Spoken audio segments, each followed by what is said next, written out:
할렐루야, 감사합니다. 오늘 주께서 저와 여러분들에게 주시는 말씀은 신약성경 로마서 10장 1절부터 13절까지의 말씀이 되겠습니다. 우리 다 같이 로마서 10장 1절부터 13절까지의 말씀을 교독하시겠는데 제가 먼저 1절의 말씀을 읽겠습니다. 형제들아, 내 마음에 원하는 바와 하나님께 구하는 바는 이스라엘을 위함이니 곧 그들로 구원을 받게 함이라. 내가 증언하노니 그들이 하나님께 열심히 있으나 올바른 지식을 따른 것이 아니니라. 하나님의 의를 모르고 자기 의를 세우려고 힘써 하나님의 의에 복종하지 아니하였느니라. 그리스도는 모든 믿는 자에게 의를 이루기 위하여 율법의 마침이 되시니라. 모세가 기록하되 율법으로 말미암는 의를 행하는 사람은 그 의로 살리라 하였거니와 믿음으로 말미암는 의는 이같이 말하되 내 마음에 누가 하늘에 올라가겠느냐 하지 말라 하니 올라가겠느냐 함은 그리스도를 모셔 내리려 하는 것이요 혹은 누가 무저갱에 내려가겠느냐 하지 말라 하니 내려가겠느냐 함은 그리스도를 죽은 자 가운데서 모셔 올리는 것이라. 그러면 무엇을 말하느냐? 말씀이 내게 가까워 내 입에 있으며 내 마음에 있다 하였으니 곧 우리가 전파하는 믿음의 말씀이라. 네가 만일 네 입으로 예수를 주로 시인하며 또 하나님께서 그를 죽은 자 가운데에서 살리신 것을 내 마음에 믿으면 구원을 받으리라. 사람이 마음으로 믿어 의에 이르고 입으로 시인하여 구원에 이르느니라. 성경에 이르되 누구든지 그를 믿는 자는 부끄러움을 당하지 아니하리라 하니 유대인이나 헬라인이나 차별이 없음이라. 한 분이신 주께서 모든 사람의 주가 되사 그를 부르는 모든 사람에게 부요하시도다. 다 같이 읽습니다. 누구든지 주의 이름을 부르는 자는 구원을 받으리라. 아멘, 아멘. 예, 감사합니다. 오늘도 잠시 기도하고 말씀 증거하도록 하겠습니다. 좋으신 아버지 하나님, 오늘도 우리의 예배 가운데 함께 하시고 정말 우리에게 은혜 주신 주님을 찬양합니다. 이제 부족한 종이 또 귀한 하나님의 말씀을 들고 이 자리에 섰습니다. 주께서 성령으로 주정하여 주셔서 헛말하지 아니하고 정말 우리 주께서 주시길 원하시는 말씀을 잘 전할 수 있도록 붙들어 주옵소서. 또한 우리 성도님들에게 들려주시길 원하시는 주님의 음성이 잘 들려질 수 있도록 주님 도와주시옵소서. 예수님 이름으로 간절히 기도합니다. 아멘. 감사합니다. 저는 지난주에 그동안에 전해드렸던 로마서 강의 원고를 1편부터 쭉 정리를 하면서 이렇게 훑어보며 살펴보았습니다. 근데 정말 하나님의 은혜가 엄청나게 컸었구나 하는 것을 깨닫고 감사했습니다. 왜냐하면 이 로마서 강에는 연륜과 경륜이 많은 그러한 목사님들도 참 어렵다는 말씀을 많이 하실 만큼 신학적으로 그리고 교리적으로 영적인 깊이가 정말 깊은 책이기 때문입니다. 그렇기 때문에 이 로마서 강해를 한번 하려면 말씀을 정말 깊이 묵상을 해야 하는 것은 물론이고요. 공부도 많이 해야 하기 때문에 많은 분들이 어려워하시는 것이죠. 그런데 저 같은 사람은 오죽하겠습니까? 그렇지 않습니까? 그래도 그동안 말씀의 은혜를 많이 받았다는 그러한 말씀을 드릴 때마다 얼마나 감사한지 알 수가 없습니다. 물론 저라는 사람은 정말 많이 부족하고 모자란 부분이 많습니다. 그렇기 때문에 이제 로마서 강의 후반부로 들어가는데 성령께서 함께 하셔서 좋은 말씀 전할 수 있도록 저를 위해서 기도 많이 해주시길 부탁을 드립니다. 왜냐하면 히브리서 4장 12절에서 하나님의 말씀은 살았고 활력이 있어 좌우의 날선 어떤 검보다도 예리하여 혼과 영과 및 관절과 골수를 찔러 쪼개기까지 하며 또 마음의 생각과 뜻을 판단하나니 하고 말씀하신 것처럼 저라는 사람은 정말로 부족하지만 성도님들이 저를 위해서 기도를 많이 해주시면 성령께서 분명히 함께 하시고 앞으로 함께 나누는 그러한 말씀들이 저와 여러분 심령과 삶 가운데 분명히 성령으로 살아 역사하실 것을 믿기 때문입니다. 그러므로 기도 많이 해주시길 다시 한번 부탁을 드립니다. 서론이 길어졌는데 오늘 우리 성도님들과 함께 나눌 말씀은 구원의 조건과 은혜 받은 자라는 그러한 말씀인데, 사도 바울은 그동안에 예수를 믿으라고, 예수를 믿어야만 한다고 수도 없이 많은 말씀을 저와 여러분들에게 전해 주었습니다. 그리고 오늘 그 구체적인 그 구원의 조건에 대해서 아주 확실하고도 명쾌하게 말씀을 해주고 있는데, 이런 겁니다. 하나님은 분명히 아브라함을 통해서 이스라엘 백성들을 불러주시고 택하여 주셨다고 말씀을 드렸죠. 그리고 이처럼 하나님이 이스라엘 백성들을 자기의 백성으로 삼아주셨다면 이스라엘 백성들을 다 구원해 주셔야 하는데, 그래야 말씀의 이치에 맞는데 왜 그렇지 않을까 하는 것이죠. 그리고 거기에 대해서는 지난주에 말씀을 드렸던 로마서 9장 7절과 8절에서 또한 아브라함의 씨가 다 그의 자녀가 아니라 오직 이삭으로부터 난 자라야 네 씨라 불리리라 하셨으니 곧 육신의 자녀가 하나님의 자녀가 아니요 오직 약속의 자녀가 씨로 여기심을 받느니라 하고 이스마엘과 이삭을 예로 들어서 설명을 했었죠. 무슨 말씀인가 하면 아무리 아브라함의 자손이라고 할지라도 다 구원을 받는 것이 아니라고 하는 것입니다. 그 중에서도 하나님이 택하신 약속의 자녀가 있고 그렇지 않은 육신의 자녀가 있다고 하는 것이죠.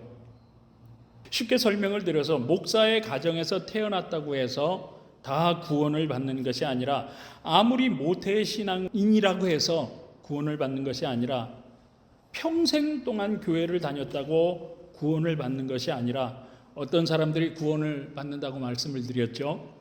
그것을 사도 바울은 오늘 본문인 로마서 10장 9절과 10절을 통해서 아주 명쾌하게 말씀해 주고 있는데, 뭐라고 말씀하고 있는지 우리가 읽었지만 다시 한번 같이 읽어보겠습니다. 시작. 네가 만일 네 입으로 예수를 주로 시인하며 또 하나님께서 그를 죽은 자 가운데에서 살리신 것을 네 마음에 믿으면 구원을 받으리라. 아멘. 믿으시면 한번 크게 아멘 하십시다. 아멘. 무슨 말씀입니까, 여러분? 우리들이 구원을 받는다고 하는 그 구원의 조건은요, 나의 그 어떤 수고나 아니면 나의 그 어떤 능력이나 아니면 학벌이나 지식이나 돈으로 되어지는 것이 아니라 예수님을 나의 구원자로 믿고 그 믿는 것을 입으로 시인하면 된다고 말씀하고 있다는 사실입니다.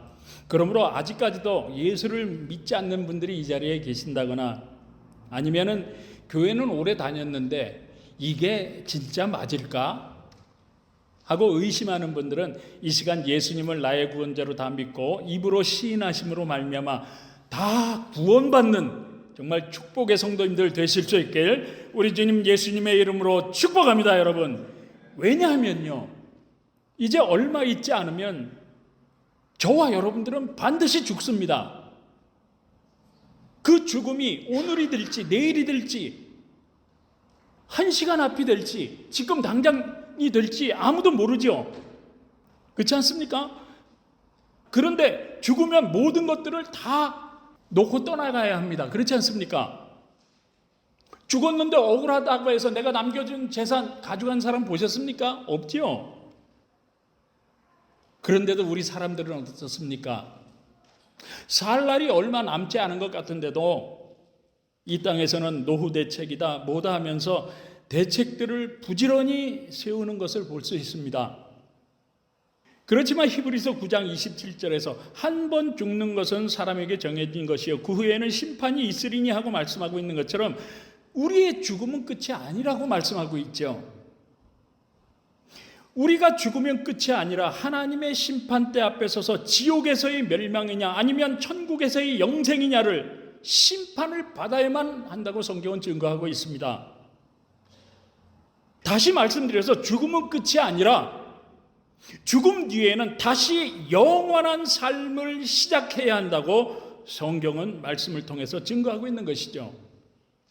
그럼에도 불구하고 우리 성도님들은 여러분들의 영생을 위해서는 왜 대책을 세우지 않는 겁니까, 여러분? 어떤 사람들은 그래요. 전 목사는 그동안에 뭘 했길래 차도 한 대 없고 집도 없느냐고 하면서 노후 대책도 없는 불쌍한 사람이라고, 어리석은 사람이라고 조롱을 합니다. 맞습니다. 저는 아무것도 없습니다. 아니, 오히려 주님을 위해서 다 드렸습니다. 그래도 저는 절대로 후회하지 않습니다. 왜냐하면 저는 이 말씀을 믿기 때문입니다. 아니, 이 말씀이 믿어지기 때문입니다. 무슨 말씀인가 하면 여러분들이 분명히 아셔야 할 것이 있습니다. 그것을 누가복음 12장에 보면 어리석은 부자의 비유가 나오는데, 어느 부자가 재물을 정말 많이 쌓아놓았죠. 그리고 그 재물을 쳐다보면서 기분이 좋아합니다. 그리고 이제 남은 인생은 정말 평안히 먹고 마시고 즐기고 누리자고 했죠. 그런데 누가복음 12장 99절과 20절에서 예수님은 뭐라고 말씀하고 있습니까, 여러분?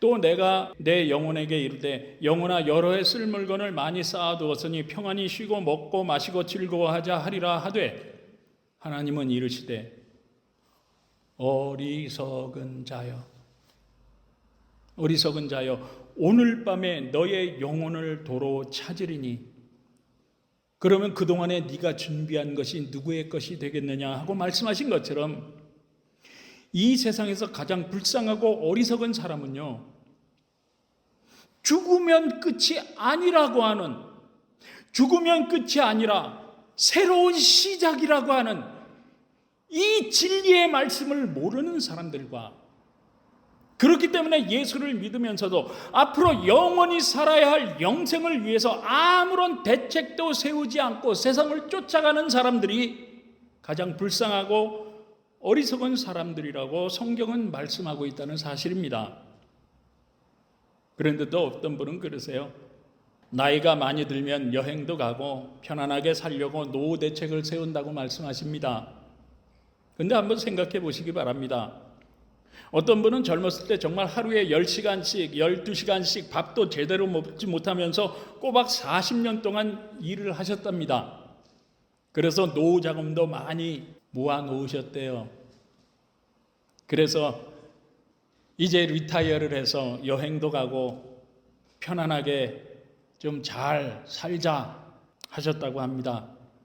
그래서 이분이 리타이어를 해서 정말 여행도 가고 편안하게 잘 살고 있을까요?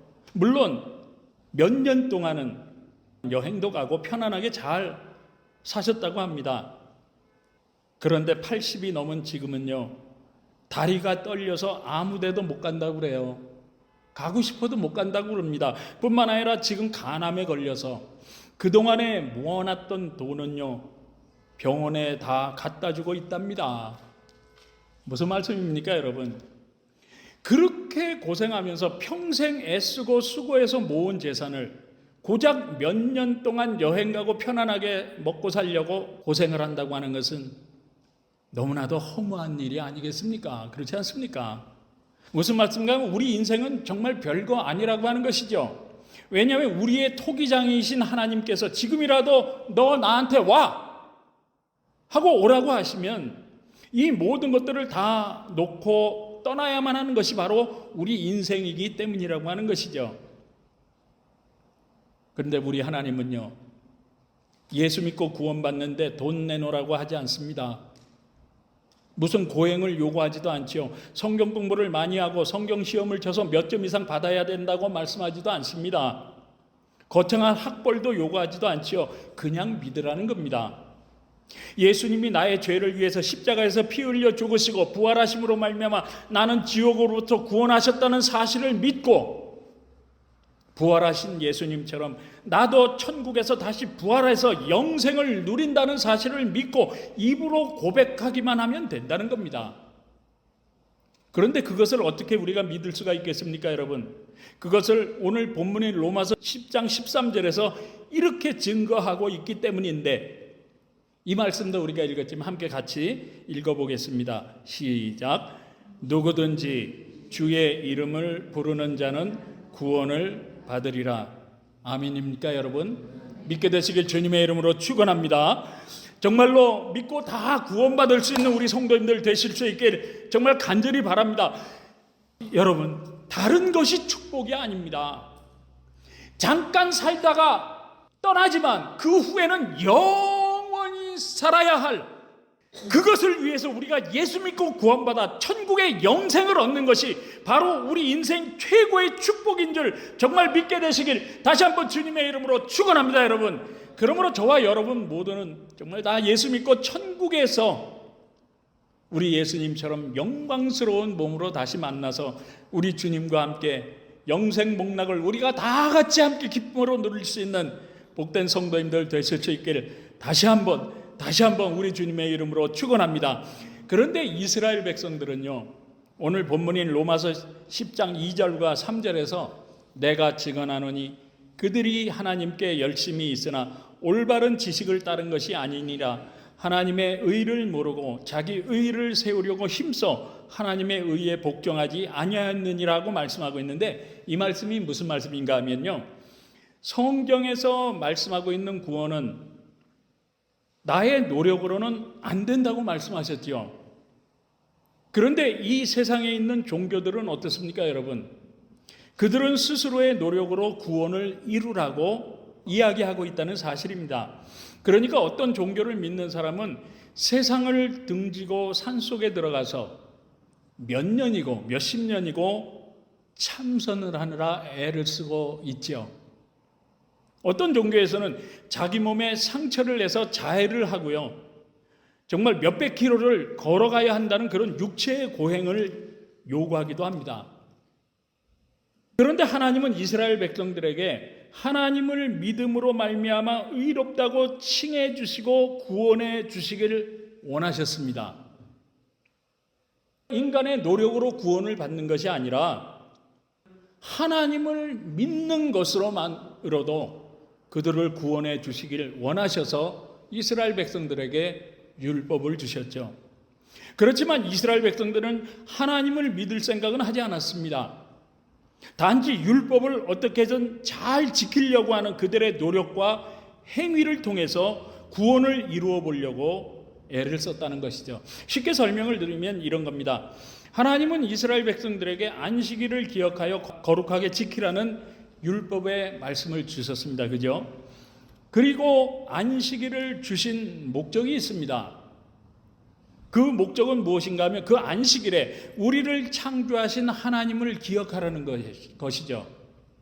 그리고 그 하나님을 기억하며 하나님을 예배하고 하나님을 찬양하면서 그분과 함께 기뻐하며 감사함으로 한 주간 동안 살아가느라고 고단하고 지쳤던 몸과 마음을 주 안에서 쉬고 안식을 누리라는 의미였습니다. 그런데 그들은 안식일은 그저 일을 하면 안 되는 것으로 이해를 했죠. 그리고 나서는 어떻게 하면 일을 하지 않을 것인가만을 따졌던 것입니다. 그러다 보니까 거기에 대한 규정들을 한 가지씩 자기들이 만들게 됐는데 이런 겁니다.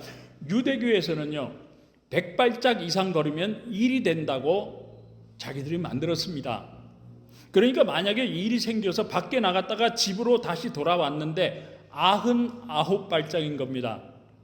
한 발자국만 더 가면 집 안에 들어갈 수 있는데도 그 한 발자국을 더 뛰게 되면 일이 돼서 율법을 어기게 되는 겁니다. 그런데 그 율법을 어기면 어떻게 되는 것이겠습니까, 여러분? 그 율법을 어기면 하나님의 심판을 받아 지옥에 가는 겁니다. 그러니까 율법을 지켜보겠노라고 그 한 발자국을 더 내딛지 못하고 안식일이 지날 때까지, 해 떨어질 때까지 집에 들어가지 못하고 꼼짝도 못하고 서 있어야 됐었다는 것이죠. 또 이런 이야기가 있습니다. 11조를 하는 것도 온전한 11조를 하라고 말씀했기 때문에 10의 2조를 해도 안 됐습니다. 물론 10의 1에 조금만 모자라도 안 되는 겁니다. 어떤 분의 책을 보니까 이런 글이 써 있더라고요. 어떤 유대인이 좁쌀 농사를 지었다고 합니다. 그런데 이제 온전한 11조를 해야 되잖아요.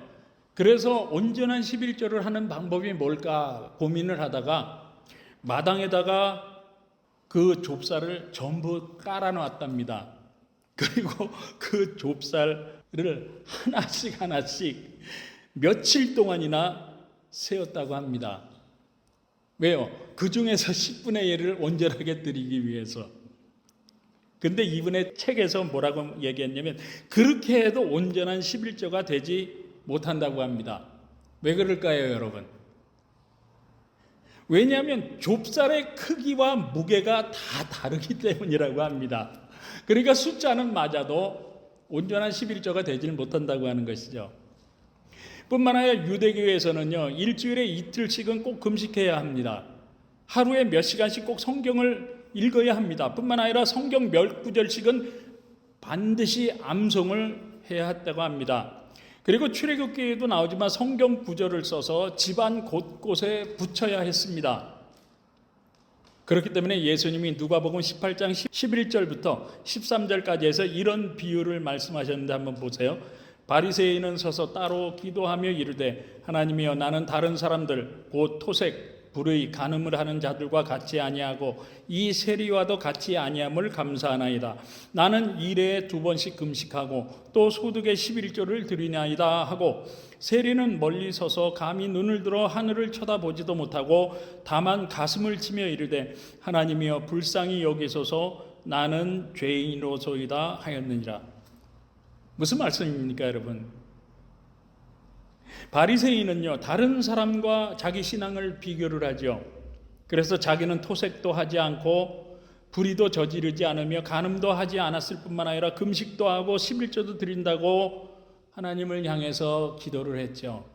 근데 그것이 하나님을 향해서 드린 기도가 아니라 성경을 자세히 읽어보면 모든 사람들이 다 들으라고 대낮에 큰 길거리에서 그렇게 외치고 있었던 것입니다.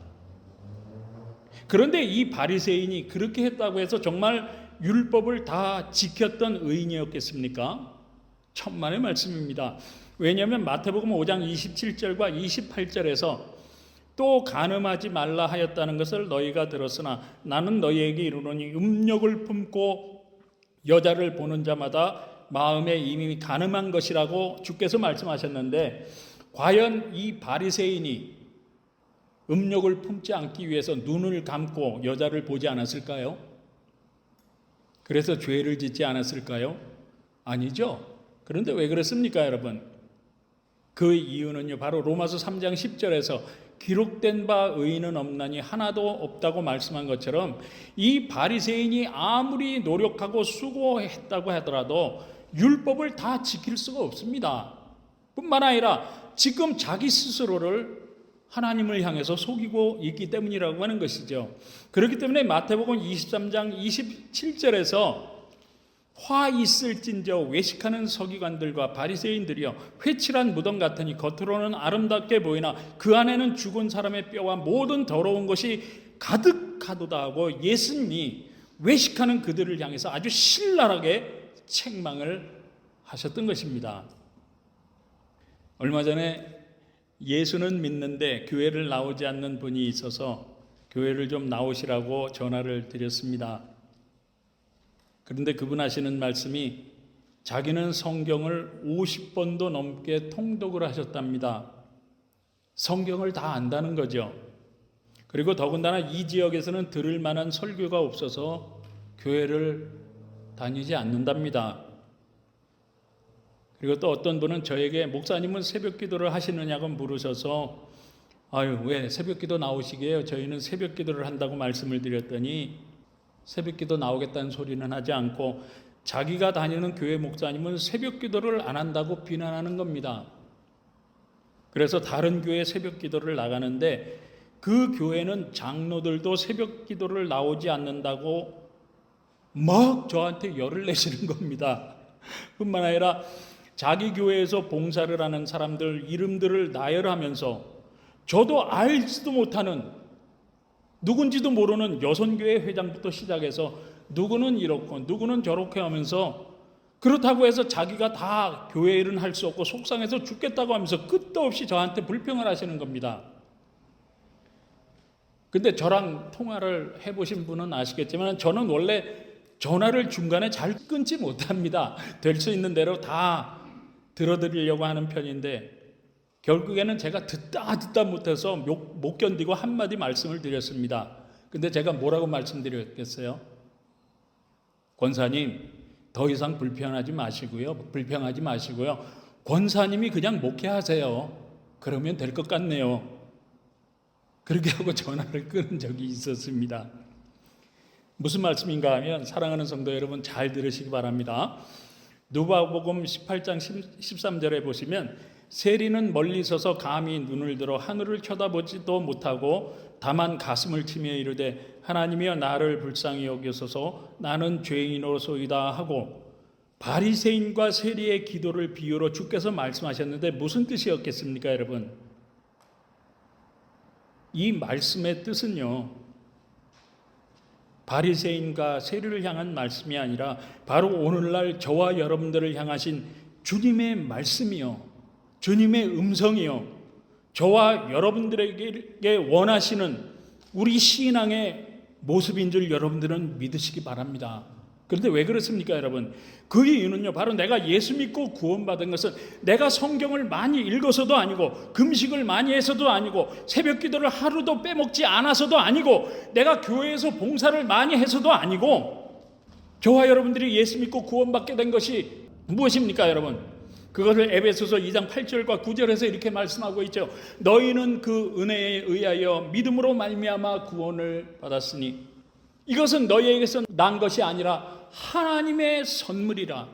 너희들의 행위에서 난 것이 아니니 이는 누구든지 자랑하지 못하게 함이라고 말씀한 것처럼, 내가 받은 구원이란 것은요, 내가 성경을 많이 읽고 남과 비교를 많이 하면서 내가 새벽 기도를 많이 하고 금식을 하는 나의 어떤 수고와 행위 때문이 아니라, 나를 위해서, 나의 죄를 위해서, 나를 구원하시기 위해서 십자가에서 고난당하시고 피 흘려 죽으신 예수 그리스도를 나의 구원자로 믿고 하나님이 다시 살리신 예수님처럼, 하나님이 나도 예수를 믿음으로 말미암아 영원히 살리실 것을 믿고 고백한 것을 하나님이 기특하게 여기셔서 선물로 거저 주신 것이 바로 구원인 줄 믿게 되시길 주님의 이름으로 축원합니다, 여러분. 그렇기 때문에 구원받은 우리는요, 율법대로 사는 것이 아니라 믿음을 가지고 다른 사람과 비교하며 그 말씀을 가지고 사람들을 비판하며 정죄하며 살아가는 것이 아니라, 주님 앞에 엎드려서 오직 나를 구원하시기 위해 자기의 독생자까지 아낌없이 십자가에 내어주신 그 하나님의 사랑과 그 하나님의 은혜로 살아가는 것이 바로 저와 여러분들의 신앙이라고 하는 것입니다. 그렇기 때문에 그 구원의 은혜가 감사해서 11조가 아니라 록펠러처럼 10의 9조를 하는 신앙인들이 나오는 것이고요, 이 십자가의 은혜가 감사하니까 하루 이틀 금식하는 것이 아니라 다니엘처럼 21일이나 금식하는 사람들이 나오는 것이고요, 이 구원의 은혜가 너무나도 감사하니까 누가 강요를 해서가 아니라 스스로 새벽 기도를 할 뿐만 아니라 산에 올라가서 철야 기도를 하는 사람들이 나오는 것입니다. 조금 더 이 하나님의 은혜와 십자가의 은혜를 깊이 체험한 사람들은요, 이 풍요로운 것들 다 포기하고 오늘도 올망졸망한 자식들까지 다 데리고 알지도 못하는 나라에 들어가서 주를 위해서 생명까지도 드리고 있는 것입니다. 그러므로 혹시 나는 금식도 하고 새벽 기도도 하는데, 나는 이렇게 교회 봉사도 많이 하는데 저 사람은 왜 안 하지? 하면서 이처럼 다른 사람들의 단점만 보이고 그 사람들을 비판하는 자신의 모습이 보이거든요. 주님 앞에 엎드리셔야 합니다. 그리고 나는 죄인으로소이다 하고 엎드려서 여러분들의 가슴을 치며 회개해야 하는 줄 믿으시기 바랍니다.